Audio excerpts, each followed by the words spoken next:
Good evening, everybody, and welcome to our Oak Seed study session. It's Minister Ray, and I'm so glad that you all decided to join me. I'll be extremely brief, and because it's Bible study, I'll be bouncing around the Bible, but it'll all make sense because I'll make the dots connect.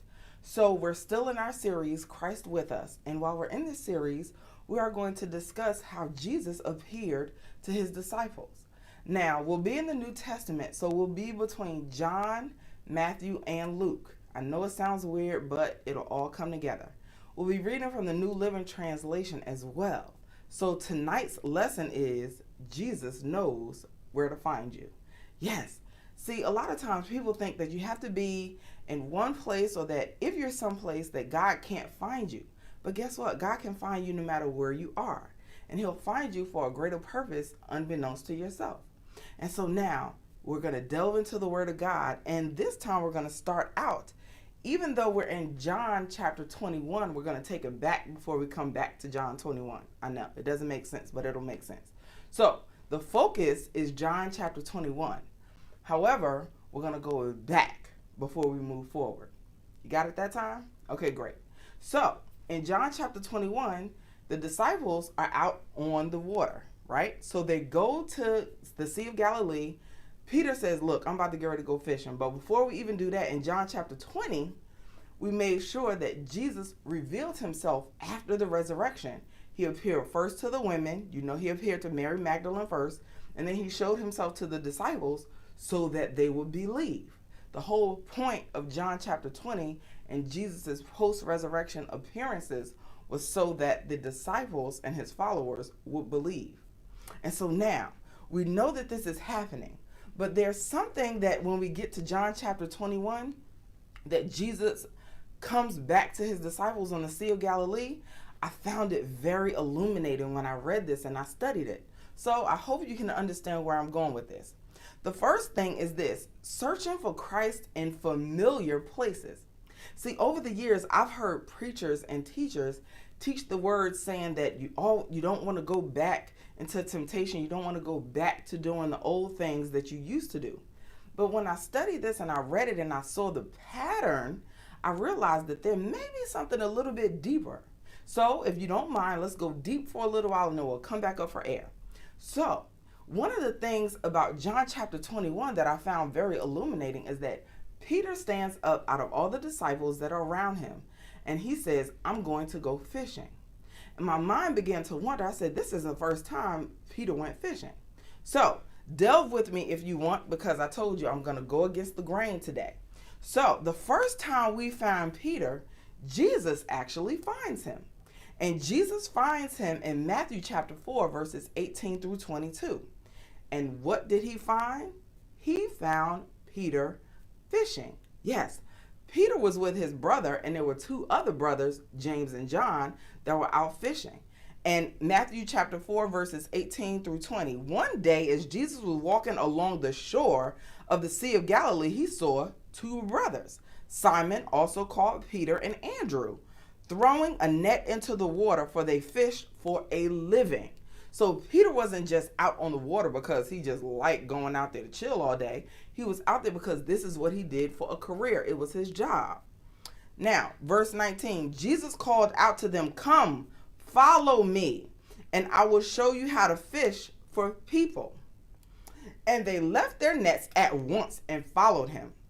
A little farther up the shore, he saw two other brothers, James and John, sitting in a boat with their father Zebedee, repairing their nets. And he called them to come too. They immediately followed him, leaving the boat and their father behind.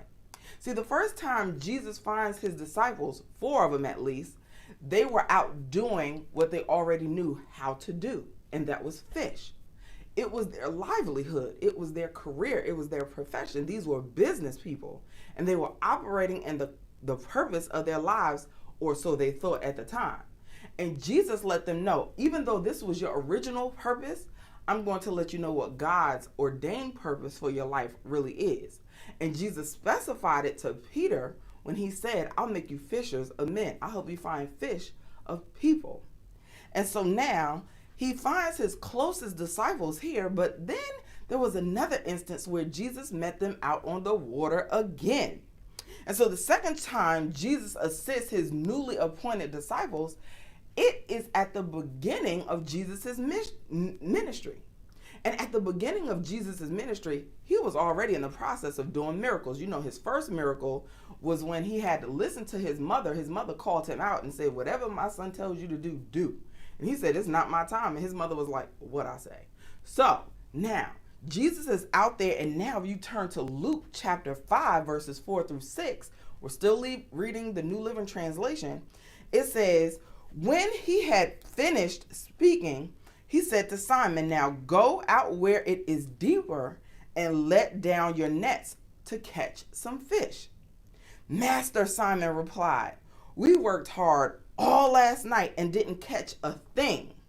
But if you say so, I'll let the nets down again. And this time their nets were so full that they began to tear. So now this is very important for us to understand, because the first time Jesus called them and said, follow me, I'll make you fishers of men. And then when Jesus begins his ministry over in Luke chapter 5, now they're having a situation where they fished all night without Jesus and they caught nothing. So that can teach us a lesson that you can try hard to do something that's very familiar to you, but if you don't have Christ, it will be null and void. But when Jesus gives you the word, and because they believed at Jesus's word, they were able to catch so many fish that the nets began to tear. Now, this is amazing because you have to remember, Peter and some of the other disciples were fishermen, so they knew exactly how to keep up with their nets. Remember, when he first met John and James, they were repairing the nets on their father's boat. So they knew how to make sure to catch the fish so that the nets wouldn't break, or at least be able to fix them if they did. But because of Jesus's word and the faith that they believed and they operated in obedience to Jesus's word, they were able to catch so many fish that the net broke. So this is 2 times where Jesus is out on the water with his disciples and they are doing what? Fishing. Exactly. So now after the resurrection, the disciples are now in a conundrum. Jesus has resurrected himself. He showed himself to some of the disciples. He said, Thomas, touch me so you can believe. I mean, like, he really wanted to make sure that they believed. But then Peter goes and he stands up and he does something different. In John chapter 21, verses 3 through 6, it says, I'm going out to fish, Simon Peter told them, and they said, we'll go with you. So they went out and got into the boat. But that night they caught nothing. Now, didn't that happen already? See, remember before, when they did it without Christ, they caught nothing. And now this time when they did it without Christ, they caught nothing. That's the second time. Verse number 4, early in the morning, Jesus stood on the shore, but the disciples did not realize that it was Jesus. Verse 5, he called out to them, friends, haven't you any fish? No, they answered. He said, throw your net on the right side of the boat and you will find some. And when they did, they were unable to haul in the net because of the large number of fish.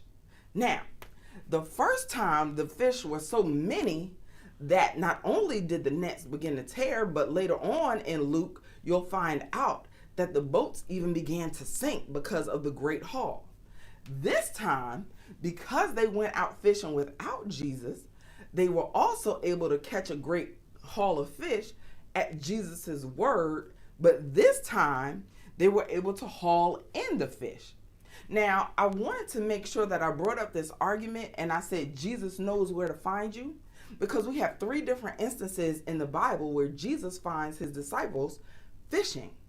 So I would like to even present to you with something in a different frame of mind. Jesus knows exactly where to find you. Jesus found them in John chapter 1, and he found them out on the water while he was up on the shore. Jesus knows where to find you when he wants to call you out and to follow him and to make you fishers of men, to prepare you for your purpose in life. In Luke's gospel, Jesus knew exactly where to find them so that they would have enough faith to believe what they would get ready to see throughout Jesus' 3-year ministry. My whole lesson for tonight is that Jesus knows where to find you. It's not that Peter went back to old traditions necessarily, and it's not only just the fact that Peter went back to doing what was familiar. It was the fact that maybe Peter wanted to go back to the place where he first met Christ. See, sometimes we want to go back to that moment that we first found Christ in the beginning. But I'm here to tell you that no matter where you are in your journey of life, Jesus knows where to find you.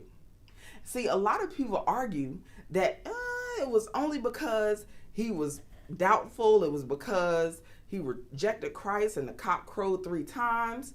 But I'm here to tell you that I think it's astounding that Peter, his brother Andrew, and James and John were all on that boat. And they were on that boat because Jesus found them where they were. And they were also doing what they were doing when Jesus first met them. So I believe that Jesus wanted to make sure that he knew, that the disciples knew, that no matter where you are in this life, along this journey, I will remind you of where I found you, I will remind you of what I'm capable of doing, and I'll remind you of your purpose so that you can go out and fulfill the mission I called you to do, which is to make disciples of men. So I hope that you all enjoyed this Oak Seed study session. Read into it for yourself and see how all the patterns and things come together. Nothing happens by chance, and when it comes to the things of Christ, he is very intentional. I love you dearly, and remember, no matter what happens in life, Jesus knows where to find you. Have a blessed evening.